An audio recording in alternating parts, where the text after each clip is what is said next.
Welcome back to my channel. আমরা আজকে আবার হাজির হয়েছি তোমাদের সাথে নতুন একটা অঙ্ক নিয়ে। আমি তোমাদের সাথে আছি Palash Chandra Pal, BSc in civil engineering, DUET, Gazipur. আমরা সাম্যাবস্থা আমাদের লব্ধির আমরা গত দুইটা ক্লাসে দুইটা অঙ্ক দেখেছিলাম। আমরা নতুন একটি অঙ্ক আজকে দেখব। সেটা হচ্ছে গত দুইটা অঙ্ক থেকে একটু ডিফারেন্ট। কেননা কারণ আমরা গত দুইটা অঙ্কতে আমাদের যে বলগুলা দেওয়া ছিল সেখান থেকে আমরা সবগুলা বলের লব্ধি বের করেছি এবং লব্ধির দিকটা বের করেছি। তো আমরা আজকে বের করব হচ্ছে আহ, এই এই এই একটা সিস্টেমের মধ্যে যে বলগুলো আছে তার মধ্যে দেখো দুইটা জিনিস আননোন আছে, একটা হচ্ছে ফোর্স আর একটা হচ্ছে থিটা। আমরা এই ফোর্স এবং থিটাটা আজকে বের করব এবং সেই কারণে আমাদের দেখো আরেকটা জিনিস বলা আছে যে চিত্রের বলসমূহ সাম্য অবস্থায় আছে। আমাদের একটু বুঝতে হবে যে সাম্য অবস্থা জিনিসটা আসলে কি। সাম্য অবস্থা হচ্ছে স্থির অবস্থা। সাম্য অবস্থা হচ্ছে এমন একটা অবস্থা যে অবস্থায় কোনো দিকে নড়াচড়া করা সম্ভব না বা নড়াচড়া করবে না। তাহলে এই নড়াচড়া না করার জন্য আমাদের মূলত তিনটা জিনিসকে জিরো হতে হয়। কিভাবে? দেখো তোমাকে যদি কেউ ডান দিকে ধরে টানে তাহলে সেক্ষেত্রে তুমি নড়াচড়া করবা। যদি উপরে ধরে টানে সেক্ষেত্রে তোমার নড়াচড়া হচ্ছে। অথবা ডানে বামে যাওয়া ছাড়াও তুমি হচ্ছে ঘুরতে পারো নিজের অবস্থানে, তাহলে সেখানে কিন্তু তোমার নড়াচড়া হচ্ছে। তাহলে আমাদের এই সাম্য অবস্থা থাকার জন্য আমাদের তিনটা জিনিসকে ফিক্সড করতে হবে বা জিরো ধরতে হবে। অথবা এটা জিরো হয়েই যায়, সাম্য অবস্থা থাকা মানে তার তিনটা জিনিস জিরো। সেটা হচ্ছে আমাদের summation of summation of horizontal force zero হবে, অর্থাৎ সে কোনো দিকে যেতে পারবে না, ডান অথবা বাম। Summation of vertical force zero হবে এবং summation of moment is equal to zero হবে। তাহলে আমরা একটা জিনিস বুঝতে পারলাম যে যখন কোনো বস্তু সাম্য অবস্থায় থাকবে তার মানে তার এই তিনটা ফোর্সই হচ্ছে জিরো। অথবা কেউ যদি বলে তাকে সাম্য অবস্থা করতে চাইলে আমি কি করব, তার মানে তাকে তিনটা জিনিসকেই জিরো করতে হবে যাতে তার কোনো ফোর্স না থাকে। ঠিক আছে? তাহলে আমরা বুঝতে পারলাম যে তার তিনটা ফোর্সই জিরো। তাহলে এবার আমরা মানগুলো বের করার চেষ্টা করি। তাহলে চলো প্রথমে আমরা ধরে নিই যে summation of horizontal force is equal to zero. আর সেটা ধরে নিলাম আমরা ডান দিকে হচ্ছে পজিটিভ। তাহলে এখান থেকে আমরা মানগুলো একটু বের করি। প্রথম হচ্ছে 200। 200 আমাদের ডান দিকে যাচ্ছে।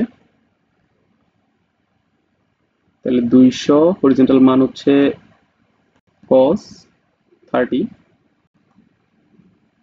f ডান দিকে যাচ্ছে প্লাস f cos থিটা। 250 বামে যাচ্ছে মাইনাস 250 cos 40। এই 100 বাম দিকে যাচ্ছে মাইনাস 100 এবং তার কোনটা কিন্তু আমার ভার্টিক্যালের সাথে আছে, তাহলে আমি হরিজন্টালের সাথে নিয়ে নিই 60 ডিগ্রি। তাহলে cos 60 ইজ ইকুয়াল টু 0। তাহলে এখান থেকে আমাদের যেহেতু আননোন আছে f cos থিটা, আমরা আননোনটাকে এক পাশে রাখি আর বাকি জিনিসগুলোকে ওই পাশে যদি নিয়ে যাই তাহলে দেখি আমাদের মান কত আসতেছে। 200 cos 30 minus 250 cos 40 minus 100 cos 60। আমাদের মান আসতেছে 68.31। 68.31। ঠিক আছে। তাহলে যেহেতু এই মানটা পজিটিভ আসছে তার মানে হচ্ছে কি আমাদের f cos থিটা বা হরিজন্টাল মানটা ডান দিকেই যাবে। তো আমাদের ডিরেকশন ধরা ঠিক আছে। চলো তাহলে আমরা এটাকে হচ্ছে যেহেতু আমাদের আননোন, আমরা এটাকে 1 নং সমীকরণ দিয়ে রাখি। তারপর হচ্ছে সামেশন অফ ভার্টিক্যাল ফোর্স নেই, সেটাও জিরো হবে এবং আমরা আপওয়ার্ড ডিরেকশন পজিটিভ ধরলাম। তাহলে এখান থেকে আপওয়ার্ড 200 আপওয়ার্ড উপরেই যাচ্ছে। তাহলে মান আসতেছে 200 sin 30 f sin f এরটাও f উপরে যাচ্ছে, তাহলে প্লাস f sin থিটা। 250 উপরে যাচ্ছে প্লাস 350 sin 40। এই 300 সরাসরি নিচের দিকে, তাহলে মাইনাস 300। এই 100 উপরে যাচ্ছে প্লাস 100 sin 60। তাহলে এখান থেকে আমরা দেখি f sin থিটা কত আসতেছে। f sin থিটা আসবে 237 plus 250 sin 40 minus 300 plus 100 sin 60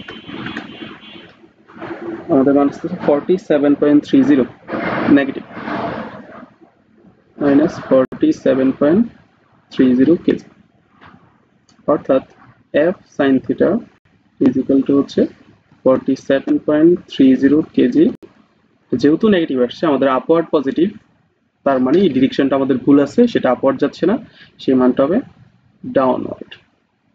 ওকে, তাহলে এটাকে আমরা দিচ্ছি 2 নম্বর সমীকরণ।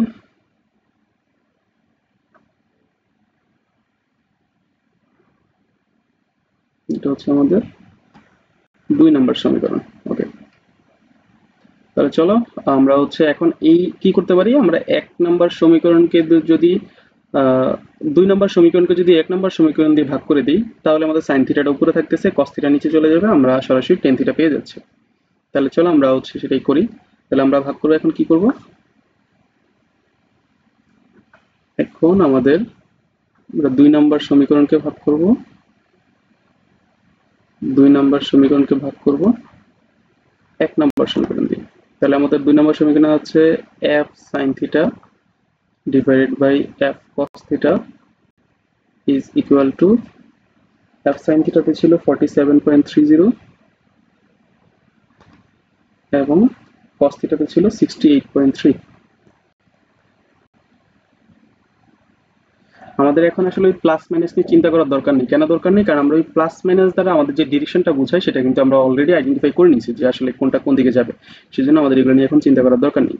তাহলে এখানে আমাদের থাকতেছে tan theta is equal to 47.30 divided by 68.30, 0.6925, 0.6925, অতএব থিটা ইজ ইকুয়াল টু হচ্ছে tan ইনভার্স 0.625। তাহলে tan ইনভার্স করলে কত আসতেছে 34.70, 34.70। এই হচ্ছে আমাদের থিটা, অর্থাৎ লব্ধির দিক যেটা ছিল, লব্ধির দিক না, আমাদের ওই ফোর্সের যে ডিরেকশনটা ছিল সেই ডিরেকশনে কিন্তু অলরেডি বের হয়ে গেছে। তাহলে আমরা এফটাও বের করে নিই। এখন এই থিটার মানটা আমরা যে কোনো একটাতে এফ 1 নম্বর সমীকরণ বা 2 নম্বর সমীকরণ এক জায়গাতে বসাই দিলেই হচ্ছে আমাদের এফটার মানটা চলে আসবে। তাহলে আমরা করি কি, এখান থেকে আমাদের এফ সাইন থিটার মান হচ্ছে 34.70 ইজ ইকুয়াল টু 47.30। তাহলে F is equal to 47.30 divide by sin 34.70। সুতরাং f is equal to 47.30 sin 34.70।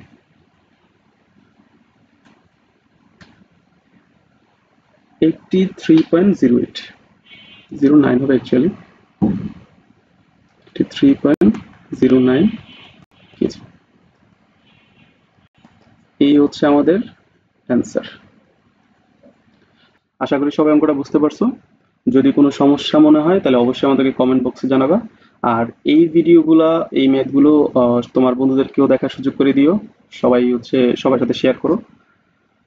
Next ভিডিওর আমন্ত্রণ জানিয়ে আজকে এখানেই শেষ করছি।